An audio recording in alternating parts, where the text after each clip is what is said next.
Welcome back. I'm Baillie. I'm here today to talk to you about using chicken wire in your designs as a structural element. Now, a lot of us will have been exposed to using chicken wire in containers as opposed to using floral foam, and it certainly was the preferred choice for a long time before floral foam was introduced, and I think for many of us going back to a more sustainable way of enjoying our passion for floral art, we're looking at other ways that we can secure our plant material in designs other than using floral foam. Chicken wire, for this particular design, it's called, the title is Fascinating Forms. I can only use Australian native plant material in this design. So what I want to do is showcase the particular forms that are available in one kind of plant material. So I've chosen Banksias. That's what they look like, for those of you who don't know them.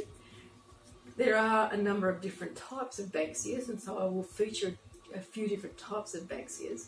But what I need to do is incorporate perhaps one other type of plant material. Now, the tendency when we first start competing is to show how we can do everything and how we can use everything.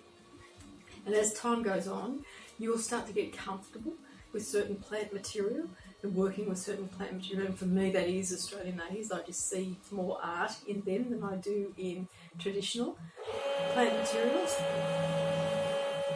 The structure itself needs some sort of support, and we have a wonderful range of plant material that is native to this country that does provide structural support for all sorts of things. And so what I'm going to do is, this is a leftover from another competition, but this is Gaimea lily.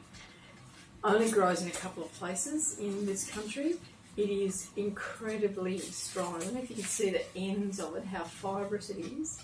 And it's a bit like, I guess that the closest is, if you would think of a solid bamboo, it's reasonably light when it's dry. This is dried, the stalk. The flower spike can grow up to 4 or 5 metres tall. So there's plenty of stalk material to use once you've got them cut down. They are very hard to cut through, so I will go away and cut them up with a saw, and I'm going to use that as support material for the chicken wire. So let's go back to the chicken wire, because you'll see the finished result. So with the chicken, with what I've done with the chicken wire, because I want a spiral shape, and I'm going to fill the inside with some of the spent Banksia cones and have the others just open through. The beauty of chicken wire is that it's so much easier to secure your plant material, particularly if it doesn't need a water source, as these ones don't need. But if it did need a water source, you can actually just stick the vials through, and for the most part, if you've got the lip on the vial, they'll hold in place, or you can juggle it so they're actually held in 2 or 3 places by the chicken wire itself. You could fill it with moss, and then you've got a water source for the plant material that requires it. But the chicken wire, first of all, just cut it into a long strip, and so I had to join a few strips together.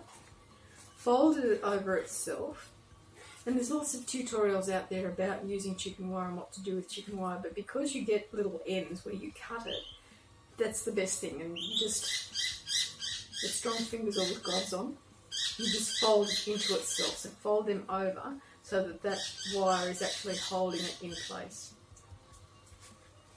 And just do that all along. You don't have to do it for every single one, but certainly every 2 or 3 I would do it, just to make sure that it's completely secure. And when you are folding it, make sure you fold the wires in. Sometimes you'll get a 2-pronged wire. Let me see if I can find one for you. No, they're all the twists. Okay, where you can see it.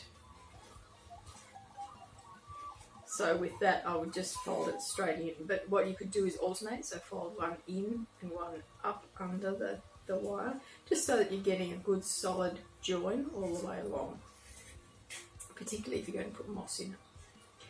If you were worried about it, if you're perhaps doing a smaller section and you wanted a really good knit, you could just use your bind wire or some decorative wire if you wanted it to be a feature, and just essentially just sew it together. And that's what I've done where I've joined the pieces together.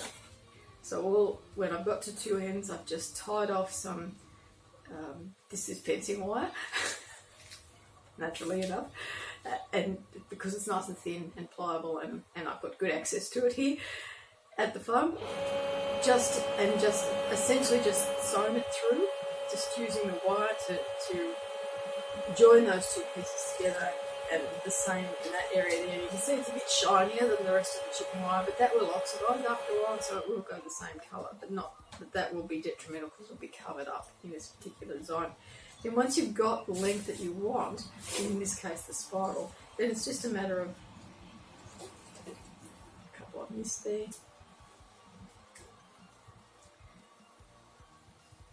It's nice and strong, but it's pliable as well. So you just got to work it hard.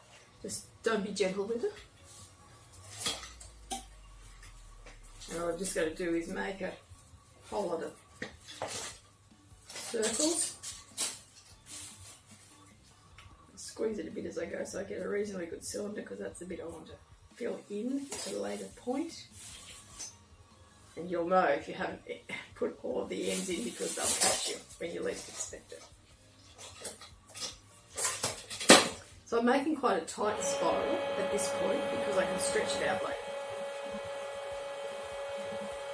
Now it obviously won't stay in that spiral, but it'll stay reasonably in the spiral. Now if I wanted to, I could bind it with some string or something and just hold it in that shape until I was ready to use it, and then it would get some sort of memory in it and it wouldn't be quite as difficult. But you can see on the board down here that I've got more or less the spiral shapes that I want to use, and that the board will fit into the size that I am required to maintain for the design. So what will happen, and you'll see it at some later point,